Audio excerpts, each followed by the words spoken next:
हमें बताने का हक है, हम पब्लिक को बताएं कि ये पाकिस्तान को डिफॉल्ट करवाएंगे जो मंसूबा इंटरनेशनल कुव्वतों का, ताकि फिर पाकिस्तान एटमी प्रोग्राम के ऊपर कॉम्प्रोमाइज करे। ये इस तरफ पाकिस्तान को लेकर जा रहे हैं कि आने वाले वक्त के अंदर पाकिस्तानी स्टेज पे चले जाए कि अमेरिका के आगे घुटने टेक दें। हमें बताने का हक है, हम पब्लिक को बताएं कि इस मुल्क के साथ होने, ये समी भाई यहाँ पे बात, अलीना यहाँ पे बात नहीं रुक रही, ये पाकिस्तान को डिफॉल्ट करवाएंगे जो मंसूबा इंटरनेशनल कुव्वतों का, ताकि फिर पाकिस्तान एटमी प्रोग्राम के ऊपर कॉम्प्रोमाइज करे।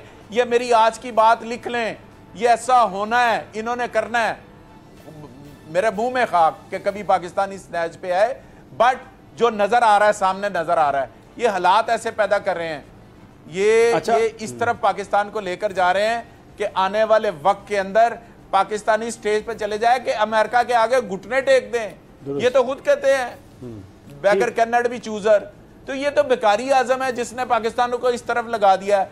अब इत्तेहादी सारे जो बैठे हुए हैं उन्हें नजर नहीं आ रहा, ये कोई और मुहरकात थे, कोई और चीजें थी जिसकी बिना पर इमरान को हटाया गया, इमरान खान की हुकूमत को ठीक हो गया। अच्छा, इमरान खान की हुकूमत में जो इमरान खान ने एक 3.5 सालों में किया है वो तो पाकिस्तान की तारीख में नहीं हुआ। ठीक है, 6% पाकिस्तान की शरह नमूद, 6% पाकिस्तान की दौलत बढ़ी है। मियां साहब ये ठीक है, आपकी और रोजगार उससे कितना पैदा हुआ है? आपकी सारी बातें रेमिटेंसेस कितनी है, आपकी सारी बातें कितनी बड़ी है? मियां साहब, आप 32 अरब डॉलर, इनके दौर में 24 थी, रेमिटेंसेस 19 थी, कहां पर आ गई बात? आपकी सारी बातें ठीक है, लेकिन आपके सामने एक हुकूमत है, उसके पास बेपनाह ताकत है, सरकारी वसाइल हैं और अपनी मर्ज़ी के ऑफिसर उन्होंने लगा दिए हैं, लोगों की पकड़ धकड़ कर रहे हैं, लोगों पर पर्चे कर रहे हैं और जाली तरक्याती स्कीमें दे रहे हैं। बावजूद इसके कि जब इलेक्शन अनाउंस हो जाए और ऑफिसर्स को तब्दील नहीं किया जाता, लेकिन तबादले हो रहे हैं,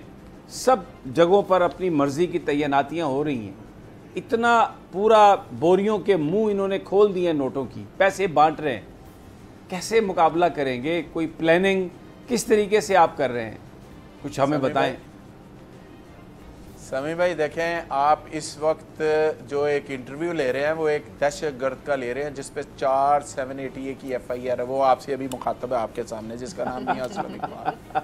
मेरे पे 4 दहशतगर्दी की 780A की लाहौर के मुख्तलिफ थानों के अंदर FIR दर्ज की है। अच्छा सुन लें, एक सेकेंड, इसके साथ एक सेकेंड और जो आपका इंटरव्यू ले रहा है ना, उसके ऊपर 13 FIR दर्ज है।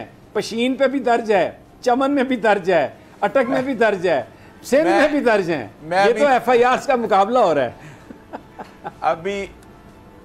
अभी 4 और 3 की आज बेल हो गई है, 4 कल हमने जाना है और टोटल हमारे ऊपर 12 FIR इन्होंने करनी है, क्योंकि उस दिन 12 लाहौर के अंदर FIR हुई थी और हर FIR के अंदर वो नामजद कर देते हैं ताकि हमें एंगेज रखा जाए। ये बेवकूफ़ लोग हैं।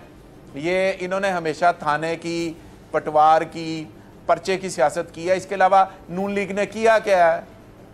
नून लीग करती क्या? सहाफ़ियों के साथ क्या करती रही है, जर्नलिस्ट के साथ? मैं अक्सर मिसाल देता हूँ, चौधरी गुलाम हसैन साहब, पूछे ना उनके साथ क्या किया था इन्होंने, आपके साथ क्या किया है, अरशद के साथ क्या किया है, शरीफ के साथ, ठीक है ना, इमरान रियाज के साथ।